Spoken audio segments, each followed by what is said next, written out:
आप सभी लोग जानते हैं कि 4 जुलाई 2024 गुरुवार को है मासिक शिवरात्रि।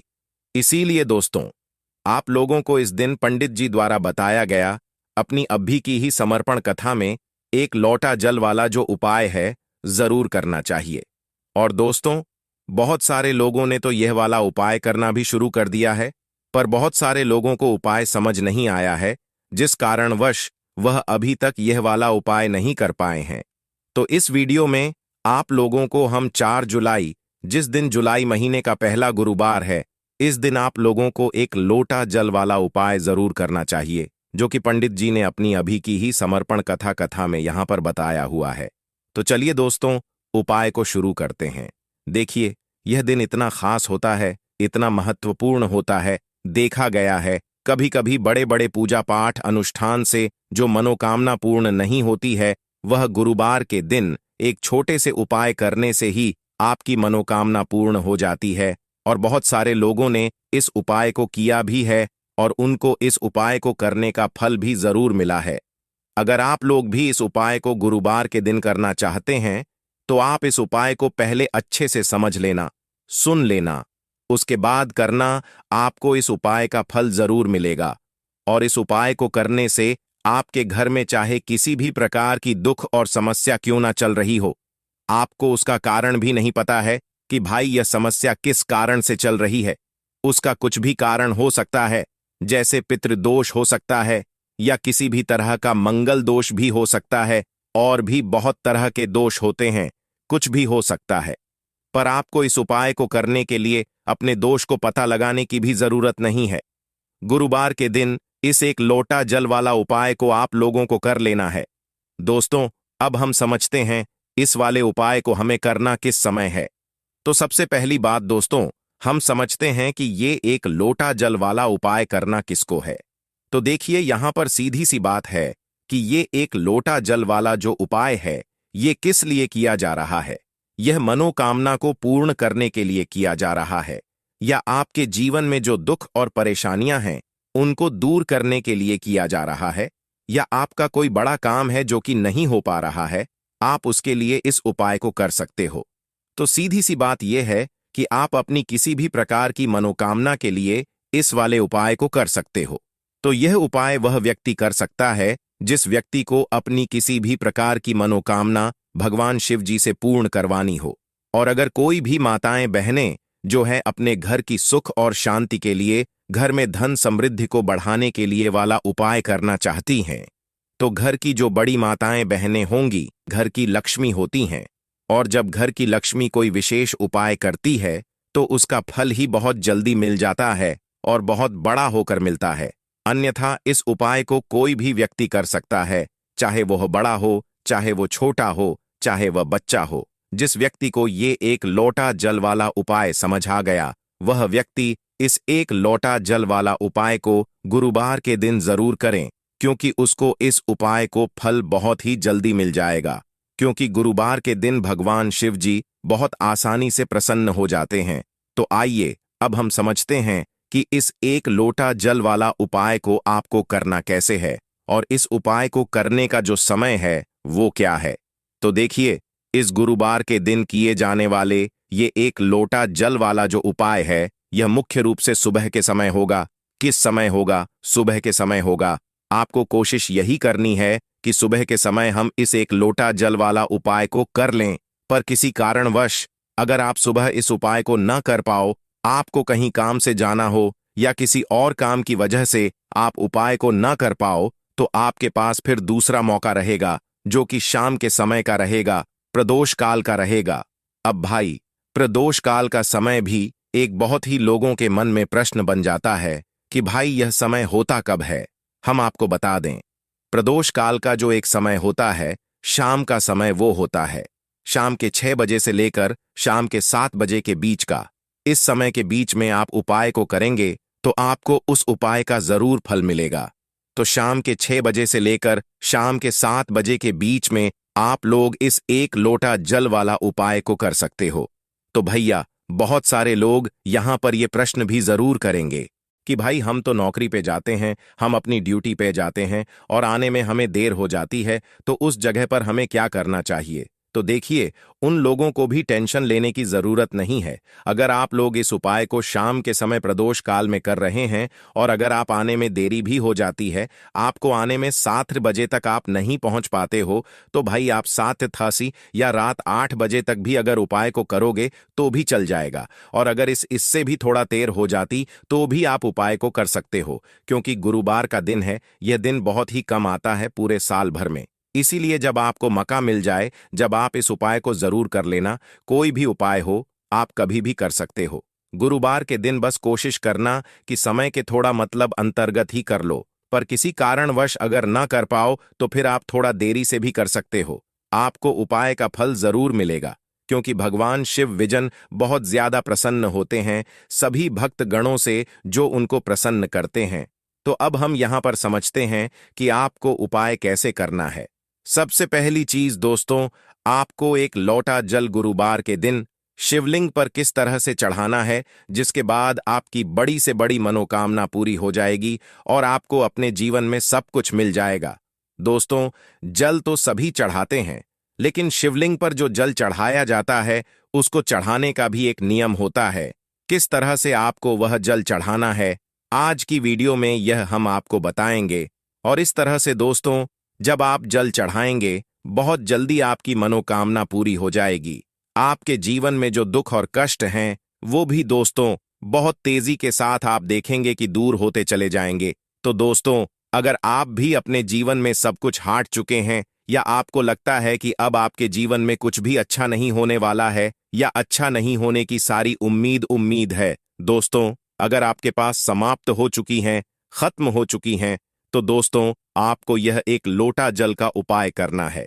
बस इसके बाद आप देखेंगे कि बहुत बड़ा बदलाव आपके जीवन में आएगा।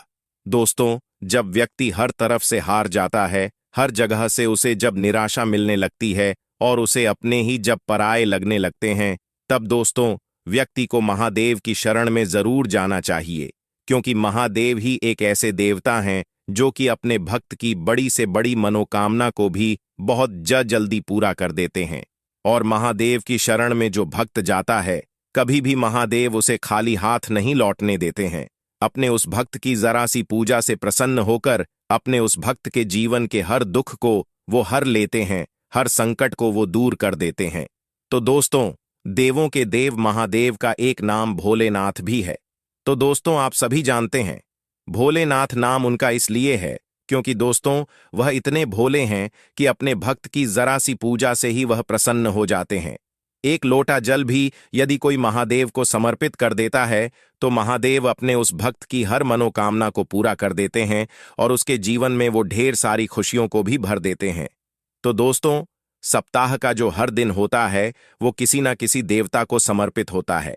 उसी तरह से दोस्तों, गुरुवार का जो दिन है ये देवों के देव महादेव को समर्पित है। यानी कि गुरुवार का जो दिन है, आप सभी जानते हैं कि सबसे ज्यादा पूजा की जाती है महादेव की। इसी के साथ दोस्तों, अगर आप गुरुवार के दिन शिवलिंग का अभिषेक करते हैं या शिवलिंग पर जल चढ़ाते हैं, तो शिव जी आपकी पूजा से बहुत ही प्रसन्न होते हैं और आपके जीवन में जो भी कुछ आपको चाहिए दोस्तों, सब कुछ आपको अपने जीवन में मिल जाता है। तो दोस्तों, कैसे करना है, उपाय किस तरह से आपको एक लोटा जल गुरुवार के दिन शिवलिंग पर चढ़ाना है, सब कुछ आपको वीडियो में बताने वाले हैं। तो दोस्तों, आपको यहां पर एक लोटा जल लेना है अपने घर का, क्योंकि दोस्तों जब आप अपने घर से एक लोटा जल चढ़ाते हैं शिवलिंग पर, तो वो जल शिवलिंग से होता हुआ माता रानी के हस्त कमल पर जाता है और इससे दोस्तों आपके जो पितृ हैं वो भी हमेशा प्रसन्न रहते हैं। तो दोस्तों, आपको एक लोटा जल लेना है अपने घर से और उस एक लोटा जो जल आपने लिया है उसके अंदर आपको डालना है थोड़ा सा गंगा जल, ठीक है ना। थोड़ा सा गंगा जल डाल लेंगे और एक लोटा जल आप ले लेंगे। इसके बाद दोस्तों आपको लेनी है एक बेलपत्र। तो दोस्तों, वैसे तो 108 बेलपत्र बहुत शुभ मानी जाती हैं, लेकिन एक बेलपत्र भी आप यहां पर ले सकते हैं, क्योंकि एक बेलपत्र से भी शिव जी हमेशा ही प्रसन्न होते हैं। तो दोस्तों, एक बेलपत्र लेनी है आपको ऐसी जो कहीं से भी खंडित ना हो, यानी कटी फटी ना हो, कहीं से भी पत्ता बेकार ना हो बेलपत्र का, ठीक है ना। और डंडी के साथ ही दोस्तों आपको बेलपत्र अपने साथ लेकर के जानी है। एक लोटा जल के अंदर दोस्तों आपको नहीं डालनी है, जल अलग से लेकर जाएंगे और एक बेलपत्र जो आपने ली है वो अलग से आपको लेकर के जानी है। महादेव के मंदिर में आपके घर के आसपास जहां पर भी शिव जी का मंदिर हो, वहां पर दोस्तों आपको जाना है। और सबसे पहले दोस्तों आपको क्या करना है, जो जल आप लेकर के गए हैं अपने घर से, वो जल आपको शिवलिंग पर चढ़ाना है।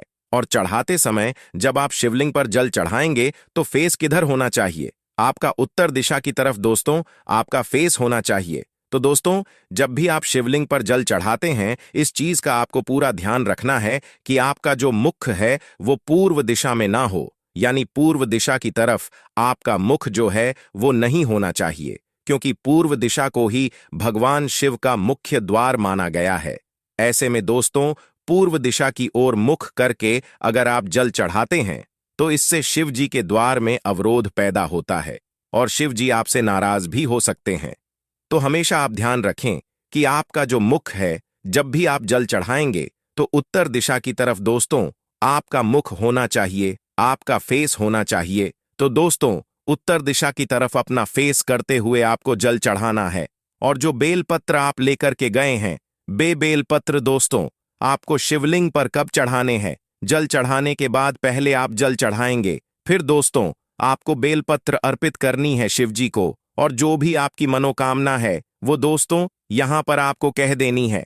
और दोस्तों, जब भी आप यह उपाय करते हैं, गुरुवार के दिन शिव जी आपसे हमेशा प्रसन्न होते हैं और आपकी जो भी मनोकामना होती है वह पूरी हो जाती है। आपको अपने जीवन में सब कुछ मिल जाता है। दोस्तों, जब आप इस तरह से शिवलिंग पर एक लोटा जल अर्पित कर देते हैं, दोस्तों जब आप शिवलिंग पर जल चढ़ाएंगे तब आपको शिव जी का जो मंत्र है, ओम नमः शिवाय, श्री शिवाय नमस्तुभयम, इस मंत्र का जप भी करना है।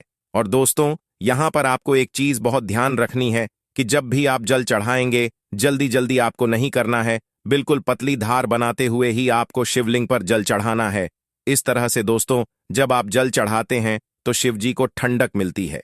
आप सभी जानते हैं कि शिव जी ने समुद्र मंथन के दौरान जो विष निकला था, उन्होंने ही ग्रहण किया था, जो कि उन्होंने अपने ने गले में रखा है। दोस्तों, तो दोस्तों जब आप हल्के हल्के शिवलिंग पर जल चढ़ाते हैं तो इससे शिव जी को बहुत ही ज्यादा ठंडक मिलती है। और जितनी पतली धार आपके लोटे के जल की होगी, उतनी जल्दी दोस्तों आपकी मनोकामना भी शिव जी पूरी कर देते हैं। तो इस तरह से एक लोटा जल चढ़ाई है, आप खुद देख लेंगे कि आपको अपने जीवन में सब कुछ मिल जाएगा। तो यह था दोस्तों पहला उपाय जो करना है आपको गुरुवार के दिन। अब जल्दी से बात कर लेते हैं दूसरे उपाय की, जो कि करना है आपको गुरुवार के दिन ही। तो दोस्तों, यह जो दूसरा उपाय अब हम आपको बताने जा रहे हैं, यह खास करके दोस्तों उन लोगों के लिए है जिनके सर पर कर्जा बहुत है, यानी जिन लोगों ने कर्जा बहुत ले रखा है, कर्जा चुका नहीं पा रहे हैं। बहुत प्रयास करने के बाद भी आप कर्जे के बोझ तले दबते ही जा रहे हैं। आप किसी से उधार लेते हैं, यह सोचकर कि थोड़े दिन में ही आप उस पैसे को चुका देंगे, लेकिन कुछ ना कुछ आपके साथ ऐसा हो रहा है कि आप दूसरों का पैसा नहीं दे पा रहे हैं। या फिर दोस्तों आपको धन को लेकर हमेशा परेशान होना पड़ता है, किसी ना किसी से उधार हमेशा ही आपको लेना पड़ता है। तो यह दूसरा उपाय करना है आपको गुरुवार के दिन करके देख लीजिए, सारा कर्जा आपके सर से उतर जाएगा और धन से जुड़ी जितनी भी समस्याएं हैं, जितनी भी प्रॉब्लम्स हैं, वो बहुत तेजी के साथ दूर होने लगेंगी। तो दोस्तों, उपाय को करने के लिए आपको यहां पर लेना है शहद, ठीक है ना, शहद लेना है और आपको गुरुवार के दिन शिवलिंग का अभिषेक करना है शहद से। तो दोस्तों, कितने गुरुवार करना है? यह उपाय आपको कम से कम 5 गुरुवार करना है। करके देख लीजिए जी। आप देखेंगे कि जब आप शहद से शिवलिंग का अभिषेक करेंगे तो आपके जीवन में जो कर्जे से जुड़ी समस्याएं हैं वह दूर हो जाएंगी। और इसी के साथ दोस्तों धन वृद्धि आपके जीवन में बहुत तेजी के साथ होगी और जितना भी कर्जा आपके सर पे है वह भी दोस्तों बहुत तेजी के साथ उतरने लगेगा। दोस्तों, जब भी आप कोई उपाय करते हैं, पूरी सच्ची श्रद्धा के साथ करते हैं, भोलेनाथ पर पूरा विश्वास रख करके करते हैं, तो दोस्तों भोलेनाथ अपने भक्तों के जीवन में जितने भी दुख और कष्ट होते हैं उन्हें तो दूर कर ही देते हैं। अपने भक्तों को कभी वह दुखी नहीं होने देते हैं। तो दोस्तों, अगर आप अपने जीवन में हर तरफ से हार चुके हैं, हर तरफ से आपको ऐसा लगता है कि आप कोई उम्मीद नहीं बची है आपके जीवन में, तो दोस्तों आपको महादेव की पूजा गुरुवार के दिन जरूर करनी चाहिए और सरल से उपाय जो हमने आपको बताए हैं उन उपायों को आप करके देख लें। आप देखेंगे कि आप अपने जीवन के समस्त दुखों से और कष्टों से हमेशा के लिए छुटकारा पालेंगे। तो दोस्तों, देवों के देव महादेव की शरण में जो व्यक्ति जाता है, काल भी उसका कुछ नहीं बिगाड़ पाता है, आप सभी जानते हैं। तो दोस्तों, जो व्यक्ति महादेव की पूजा करता है, स्वास्थ्य भी उस व्यक्ति का हमेशा सही रहता है। कभी भी उस व्यक्ति को कोई बीमारी परेशान नहीं करती है। दोस्तों, जब भी आप शहद से अभिषेक करेंगे तब आपको ओम नमः शिवाय इस मंत्र का जप भी दोस्तों आपको जरूर करना है। तो चलिए अब जल्दी से बात कर लेते हैं अपने तीसरे उपाय की, जो कि सोमवार के दिन ही आपको करना है। और ये जो तीसरा उपाय आपको बताने जा रहे हैं, इस उपाय को करने से मां लक्ष्मी की कृपा आपके घर परिवार पर सदैव बनी रहती है। और देखिए, मां लक्ष्मी की कृपा जब सदैव बनी रहेगी तो कभी भी आपको अपने जीवन में धन की कमी का सामना नहीं करना पड़ेगा। देखिए, सुख और दुख तो जीवन में लगे रहते हैं, है ना? लेकिन दुख कब बढ़ जाता है? जब व्यक्ति के पास धन नहीं होता है ना। क्योंकि अगर व्यक्ति के पास पैसा है तो अगर उसका स्वास्थ्य ठीक नहीं है या कोई छोटा मोटा दुख जीवन में आ भी गया है ना, तो हमें लगता है कि हाँ चलो, हमारे पास पैसा है, हम डॉक्टर को दिखा सकते हैं, कुछ भी कर सकते हैं, है ना? लेकिन अगर पैसा ही नहीं है ना तो हम अपना इलाज तक एफर्ट नहीं कर सकते, इलाज तक नहीं करवा पाते हैं। जब व्यक्ति के पास पैसा नहीं होता है तो इससे अंदाजा लगा सकते हैं कि पैसा कहते हैं सब कुछ नहीं होता है, लेकिन ऐसा नहीं है कि पैसा कुछ भी नहीं होता है, पैसा बहुत जरूरी होता है। तो देखिए, करना क्या है आपको। सोमवार वाले दिन आपको पक्षियों को कुछ ना कुछ खाने के लिए जरूर देना है। आप कहां पर देंगे? देखिए, इसे आप अपनी छत पर भी दे सकते हैं। अब बहुत सारे लोग क्या करते हैं कि पक्षियों के लिए छत पर दाना तो डालते हैं लेकिन वहां साफ सफाई नहीं करते हैं। उससे क्या क्या होता है कि राहु एक्टिव हो जाता है और फिर बहुत सारी चीजें जो हैं वो जीवन में बिगड़ने लगती हैं। तो आप अपनी छत पर भी पक्षियों को दाना दे सकते हैं। बस ध्यान ये रहे कि कभी भी पक्षियों की जो डीट होती है ना वो आपके छत पर ना हो, हमेशा साफ सफाई करते रहे। आप ये पक्षियों को दाना किसी बाहर भी जाकर दे सकते हैं। कोई पेड़ आदि है, आपके घर के आसपास कोई गार्डन है, वहां पर भी दे सकते हैं। इस दिन आप पक्षियों की सेवा जरूर करें, उनके लिए पानी की व्यवस्था जरूर करें, क्योंकि इससे क्या होता है कि श्री हरि विष्णु आपसे बहुत जल्दी प्रसन्न होते हैं और श्री हरि विष्णु प्रसन्न हो गए तो मां लक्ष्मी तो प्रसन्न होती ही होती हैं। तो यह इतना उत्तम उपाय है ना कि गुरुवार के दिन ये जो उपाय है ना, ये सबसे उत्तम माना जाता है। साथ ही साथ अगर आपके घर के द्वार पर इस दिन कोई भी आए, कुछ भी आपसे मांगने, कोई भी जरूरतमंद व्यक्ति हो, कोई गाय हो, कोई कुत्ता हो, उसे कभी भी खाली हाथ ना जाने दें, है ना? अगर कोई भी एनिमल्स आता है उसे खाने के लिए दें। कोई जरूरतमंद अगर व्यक्ति आपके घर पर आ रहा है तो उसकी मदद भी आप इस दिन जरूर करें। तो देखिए, बहुत अच्छे से उपाय आपको समझाने और बताने का प्रयास किया है। अगर फिर भी आपको कुछ पूछना हो तो कमेंट सेक्शन में आप पूछ सकते हैं। हमेशा की तरह वीडियो को लाइक और चैनल को सब्सक्राइब करना है। श्री